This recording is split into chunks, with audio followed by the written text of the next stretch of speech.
காலை வேளையிலும் தேவாதி தேவன், ராஜாதி ராஜா, கர்த்தாதி கர்த்தர் உங்களை பார்த்து என்ன தெரியுமா சொல்றார்? எனக்கு பிரியமான மகளே, எனக்கு பிரியமான மகனே, உங்களோடு கூட நான் இருக்கிறேன். ஏன் பயப்படுறீங்க? ஏன் சோர்ந்துட்டீங்களா? ஒன்றும் உங்களுக்கு தீங்கு நேர்வதில்லை. என் கரம் உங்க மேல இருக்கு. என்னை விசுவாசத்தோடு தேண்டிங்க, என்னையே நம்பி இருக்கீங்களே, பயப்படாதீங்க. உங்களுக்கு தேவனுடைய வார்த்தை இன்னைக்கு என்ன தெரியுமா?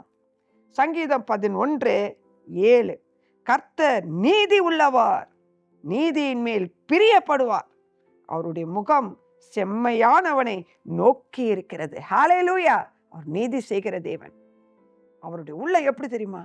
செம்மையானவனை நோக்கி அவர் உங்களை பார்த்து கொண்டு இருக்கிறார். உங்களுடைய சூழ்நிலையை பார்த்து கொண்டிருக்கிறார். உங்களுடைய பிரச்சனையை பார்த்து கொண்டிருக்கிறார். எதுவும் உங்களை சேதப்படுத்துவது இல்லை. கர்த்தர் உங்களை செம்மையான வழியில நடத்துவார். தட உடையும். இது எப்படி நடந்தது? கர்த்தருடைய கரம் இதுல பலமா கிரியை செய்கிறத நீங்க உணர்ந்த ஆண்டவர் மையப்படுத்த போறீங்க. விசுவாசிங்க, ஆசீர்வாதத்தை பெற்றுக்கொள்ளுங்க. இன்னும் பரிசுத்தத்தை காத்து வாழுங்க. கர்த்தர் உங்களோடு கூட இருப்பாராக. கர்த்தர் உங்களை ஆசீர்வதிப்பாராக. ஆமென்.